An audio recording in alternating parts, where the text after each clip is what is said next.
एक गरीब किसान का बेटा जो सिनेमा में चौकीदारी करके सिर्फ महीने का 90 रुपए कमाता था, कौन यकीन करेगा कि एक दिन वह एक ऐसी कंपनी खड़ी कर देंगे जिसकी टर्नओवर 5,000 करोड़ से भी ज्यादा की होगी। सुनने में थोड़ी फिल्मी कहानी सी लगती है, लेकिन ये सच है और इसे सच करके दिखाया है 10वीं पास चंदू भाई ने। एक समय था जब उनके पास किराए के लिए 50 रुपए तक नहीं थे, लेकिन उन्होंने कभी थिएटर की सीट साफ की तो कभी सिनेमा में पोस्टर्स लगाए और तो और उन्होंने कैंटीन में सैंडविच बेचने का काम भी किया। अब ये सोचो कि एक गरीब लड़का इतना सक्सेसफुल कैसे बन गया कि गुजरात की सबसे बड़ी वेफर्स कंपनी बालाजी वेफर्स का मालिक बन बैठा। इनका ये सफर कितना स्ट्रगल से भरा रहा और इन्होंने कौन सी ऐसी स्ट्रैटेजीज अपनाई कि इनका सबसे बड़ा कॉम्पिटिटर लेस भी इनसे हारता चला गया। तो ये सब जानेंगे हम आज की वीडियो में, तो वीडियो को कहीं भी स्किप मत कीजिएगा, इसको पूरा एंड तक देखिएगा और अगर वीडियो पसंद आए तो वीडियो को लाइक और चैनल को सब्सक्राइब जरूर कर दीजिए ताकि आगे आने वाली हर इंफॉर्मेटिव वीडियो का नोटिफिकेशन आपको मिलता रहे। तो सबसे पहले हम बात करते हैं 1972 की, जब गुजरात के एक छोटे से जिले जामनगर के अंदर पोपट भाई वीरानी नाम के एक गरीब किसान रहते थे जो कि खेती करके ही अपने परिवार का पेट पालते थे। इनका खेतों के सहारे ही जैसे तैसे गुजारा हो रहा था, लेकिन एक साल ऐसा आया कि उनके एरिया में बारिश ही नहीं हुई और सारी फसलें बर्बाद हो गई और इसके बाद कभी सूखा तो कभी बहुत ज्यादा बारिश। इन सब ने पोपट भाई और उनके परिवार का जीवन मुश्किल में डाल दिया था और इन्हीं सभी चीजों से तंग आकर एक दिन उन्होंने 20,000 रुपए में अपनी पुश्तैनी जमीन को बेच दिया। अब इससे जो भी पैसे मिलते हैं उन पैसों को वो अपने तीनों बेटों चंदू भाई वीरानी, मेघजी भाई वीरानी और भीखू भाई वीरानी में बांट देते हैं ताकि वो इससे अपना कुछ भी बिजनेस स्टार्ट कर सके। इसके बाद पिता से मिले पैसों से 15 साल के चंदू भाई वीरानी अपने दोनों भाइयों को लेकर राजकोट चले जाते हैं और वहां इन्होंने agriculture products and farm equipment का बिजनेस स्टार्ट किया। अब डीलर को भी पता था कि इन्हें अपने बिजनेस का कुछ खास नॉलेज तो है नहीं, इसलिए उन्होंने भी क्या किया, उन्होंने महंगे दामों पर नकली फर्टिलाइजर्स को इन्हें बेच दिया और इस तरह से चंदू भाई वीरानी का अपना पहला वेंचर 2 सालों के अंदर ही बंद हो गया और तीनों भाई सड़क पर आ गए। अब देखो, यहाँ से वापस गांव लौटने का तो कोई मतलब ही नहीं था क्योंकि वहां तो कुछ बचा ही नहीं था, इसलिए ये लोग क्या करते हैं, राजकोट में रहकर ही काम ढूंढने लगते हैं। लेकिन क्योंकि ये ज्यादा पढ़े लिखे थे नहीं, इसलिए इन्हें कहीं भी अच्छी जॉब नहीं मिल पाई और इस टाइम पर फाइनेंशियल ट्रबल्स भी इनके इतने ज्यादा बढ़ चुके थे कि उन्हें अपने घर का किराया जो कि सिर्फ 50 रुपए था वो भी ये पे नहीं कर पा रहे थे और इसकी वजह से मकान मालिक ने भी उन्हें एक दिन बाहर का रास्ता दिखा ही दिया। अब इसके कुछ समय बाद चंदू भाई को एस्टर नाम के एक सिनेमा हॉल में चौकीदारी का काम मिल जाता है जिसकी सैलरी थी महीने के 90 रुपए। हालांकि वो चौकीदारी के साथ साथ कभी मूवीज के पोस्टर लगा दिया करते थे तो कभी कैंटीन में भी सैंडविच बेचने का काम किया करते थे, पर इस तरह से कम पैसों में ही जैसे तैसे करके उन्होंने अपना गुजारा करने लगे। अब क्योंकि चंदू भाई वीरानी ईमानदार बहुत थे तो इसलिए कुछ ही टाइम के बाद इन्हें थिएटर की कैंटीन का ठेका मिल जाता है और फिर ये मूवी के इंटरवल के टाइम पर लोगों में मसाला सैंडविच बनाकर बेचने का काम करने लगते हैं और लोगों को ये सैंडविच बहुत पसंद आता है जिससे कि चंदू भाई थोड़े बहुत पैसे भी कमा लेते हैं। जैसे ही हालात थोड़े से ठीक होने लगते हैं, चंदू भाई क्या करते हैं, 1982 में अपनी फैमिली को गांव से राजकोट बुला लेते हैं और फिर फैमिली के सभी मेंबर्स मिलकर इस काम को आगे बढ़ाने लगते हैं। अब एक बड़ी प्रॉब्लम ये थी, उनका सैंडविच आसपास में पॉपुलर तो बहुत हो गया था, लेकिन जो भी सैंडविच शाम में बच जाते थे उनमें अगले दिन फंगस लग जाता था और वह पूरी तरह से खराब हो जाते थे। अभी डेली के नुकसान से चंदू भाई वीरानी परेशान रहने लगे थे, तो उन्होंने सोच विचार करना शुरू कर दिया कि ऐसा क्या बनाया जाए, ऐसा क्या बेचा जाए जो कई दिनों तक खराब ना हो। तो इसी दौरान चंदू भाई को पोटैटो वेफर्स बनाने का आइडिया आया। इसके लिए उन्होंने एक वेंडर से कॉन्ट्रैक्ट भी किया, लेकिन इसके बाद क्या हुआ कि वेंडर्स जो सप्लाई करते थे वो उसमें डिले कर देते थे, तो उस डिले की प्रॉब्लम को भी यहाँ पर चंदू भाई को फेस करना पड़ा। इससे तंग आकर चंदू भाई ने सोचा कि अब वो किसी वेंडर पर डिपेंड नहीं होंगे, वो किसी से कोई कॉन्ट्रैक्ट नहीं करेंगे और खुद वही चिप्स बनाकर बेचेंगे। उस टाइम पर चंदू भाई के पास 10,000 रुपए की सेविंग्स भी थी और इन्हीं पैसों की मदद से ही उन्होंने 1982 में अपने बरामदे में एक शेड लगाया और रात में कैंटीन बंद करने के बाद पोटैटो वेफर्स खुद ही बनाने लगे। स्टार्टिंग में एक्सपीरियंस ना होने के कारण बहुत सारी मुश्किलों का सामना भी करना पड़ा चंदू भाई को, क्योंकि जब ये पोटैटो वेफर्स बनाने लगे तो उसमें से कुछ पोटैटो वेफर्स जल जाते थे तो कुछ नरम रह जाते थे। लेकिन कुछ ही दिनों की मेहनत के बाद आखिरकार इन्होंने पोटैटो वेफर्स बनाना सीख ही लिया था जो परफेक्टली बन रहे थे। अब घर पर इन पोटैटो चिप्स को बनाने की वजह से चंदू भाई क्वालिटी और कॉस्ट को कंट्रोल कर पाए, जिससे कि इनके सेल में भी ग्रोथ हुई। इसके बाद इन्हें 3 अलग अलग थिएटर्स की कैंटीन को चलाने का ऑर्डर मिला।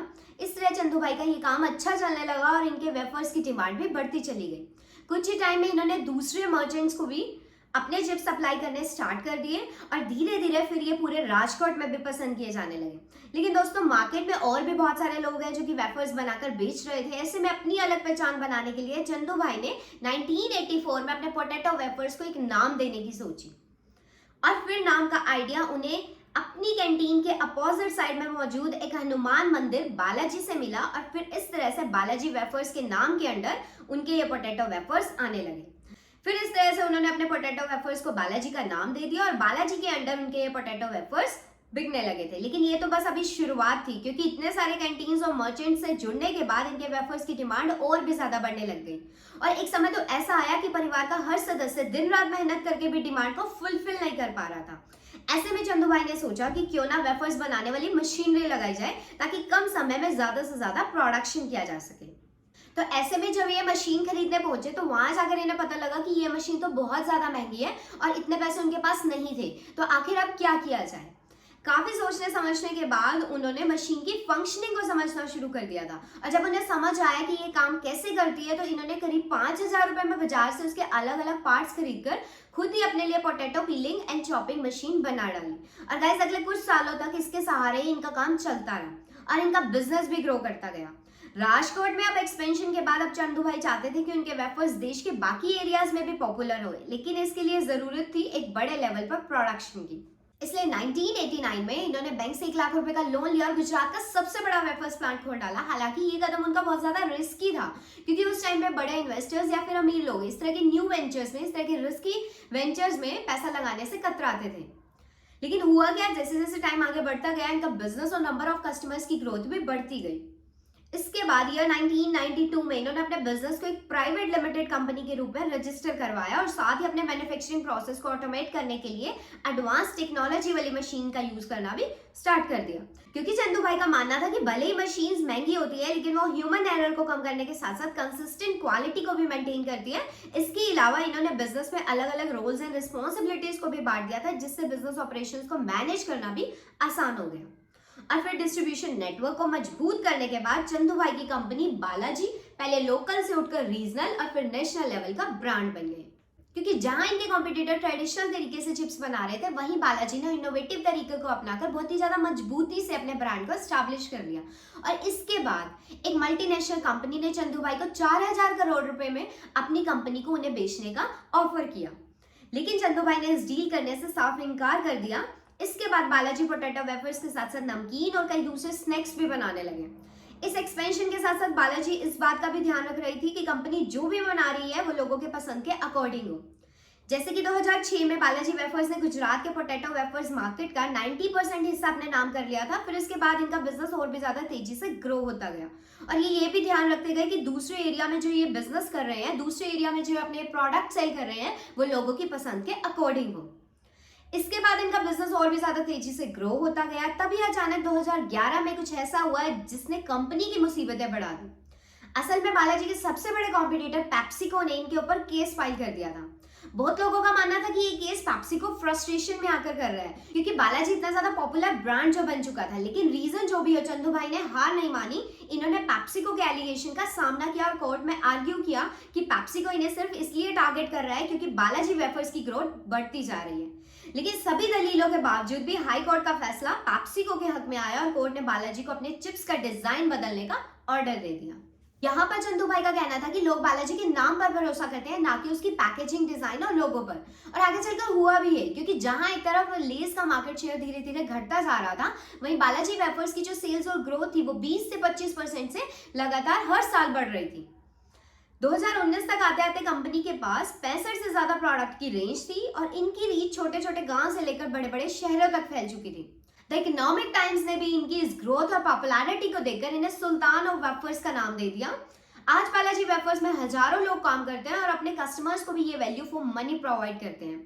अब यहाँ तक पहुंचने के लिए चंदू भाई ने कुछ ऐसे बिजनेस स्ट्रैटेजीज पर भी काम किए जिसके चलते इनके कॉम्पिटिटर्स से इन्होंने कभी भी हार नहीं मानी, वो कभी इन्हें नहीं हरा सके। और इन्हीं स्ट्रैटेजीज में से पहली स्ट्रैटेजी है लोकल फ्लेवर्स।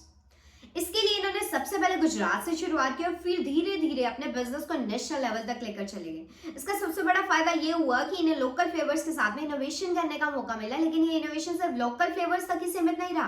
बालाजी ने हेल्दी एंड स्नैकी ऑप्शंस भी इनोवेट किए, इंट्रोड्यूस किए, जैसे कि बेक्ड वेफर्स और रोस्टेड नमकीन, ताकि हेल्थ कॉन्शियस कंज्यूमर का भी ध्यान रखा जा सके। दूसरी स्ट्रैटेजी थी variety of products and innovative market में टिके रहने के लिए और खुद को कॉम्पिटिटर से अलग दिखाने के लिए प्रोडक्ट डाइवर्सिफिकेशन करना। और यहाँ पर इनोवेशंस भी बहुत जरूरी थी और बालाजी ने यही किया। उन्होंने इनोवेशन की, उन्होंने इसे अच्छे से समझा और अपने प्रोडक्ट की रेंज को डाइवर्सिफाई किया, जिसमें इन्होंने 3 मेन प्रोडक्ट्स की कैटेगरीज तैयार की। पहला है वेस्टर्न स्नैक्स, जिसमें 12 प्रोडक्ट्स आते हैं और ये वो स्नैक्स हैं जो कि ज्यादातर यंग जनरेशन और अर्बन क्राउड में टारगेट किए जाते हैं। दूसरी है नमकीन, जो कि भारतीय घरों में बहुत पॉपुलर है, खासकर चाय के टाइम पर स्नैक्स में हम इसे यूज करते हैं, और इस कैटेगरी में उन्होंने 23 प्रोडक्ट्स लॉन्च किए हैं। और थर्ड कैटेगरी आती है हमारी वेफर्स की, ये इनकी कोर कैटेगरी है जिसमें 12 प्रोडक्ट्स आते हैं। कंपनी की थर्ड स्ट्रैटेजी जो इन्होंने यूज की वो था यूज ऑफ टेक्नोलॉजी। चंदू भाई शुरुआत में ही सब कुछ अपने हाथों से किया करते थे, चाहे वो वेफर्स को बनाने का काम हो, चाहे उनकी पैकेजिंग हो, लेकिन इन्होंने ये जल्दी ही समझ लिया कि मैनुअल काम करने में कंसिस्टेंसी की भी कमी आती है और एरर्स भी आते हैं, और इससे प्रोडक्ट की जो सेल्फ लाइफ होती है वो भी कम हो जाती है। तो इसका सीधा असर इनकी प्रोडक्शन एफिशिएंसी पर पड़ता है, जिससे इनकी कॉस्ट भी कम हुई थी जब इन्होंने टेक्नोलॉजी को यूज किया, जब ये मशीनरी यूज करने लग गए और ये मार्केट में कॉम्पिटेटिव एज को बनाने में भी सफल हुए थे। तो इस तरह से बालाजी वेफर की फोर्थ स्ट्रैटेजी की अगर हम बात करें तो फोर्थ स्ट्रैटेजी है इनका कस्टमर। इन्होंने हमेशा से ही कस्टमर को किंग माना है। इनके लिए सबसे जरूरी यही था कि अपने कस्टमर को अच्छी क्वालिटी के प्रोडक्ट्स रीजनेबल प्राइस पर प्रोवाइड करा सके। इन्होंने कंसिस्टेंसी और क्वालिटी को मेंटेन करने के लिए बहुत मेहनत की, ताकि इनके कस्टमर्स को हर बार वही स्वाद मिल सके जिसकी उन्हें उम्मीद थी। और यही कॉन्फिडेंस और डेडिकेशन है जिसने बालाजी वेफर्स को मार्केट में एक स्ट्रॉन्ग इमेज दिलाई है। बालाजी वेफर्स की कहानी सिर्फ एक स्नैक्स कंपनी की ग्रोथ की कहानी नहीं है, बल्कि उस जज्बे की कहानी है जो हर एक मुश्किल को, हर एक मुसीबत को अवसर में बदल देती है। तो गाइस, अगर आज की मेरी ये वीडियो आपको पसंद आई है तो वीडियो को लाइक और चैनल को सब्सक्राइब जरूर कर दीजिए, ताकि आगे आने वाली हर वीडियो का नोटिफिकेशन आपको मिलता रहे। So thank you guys.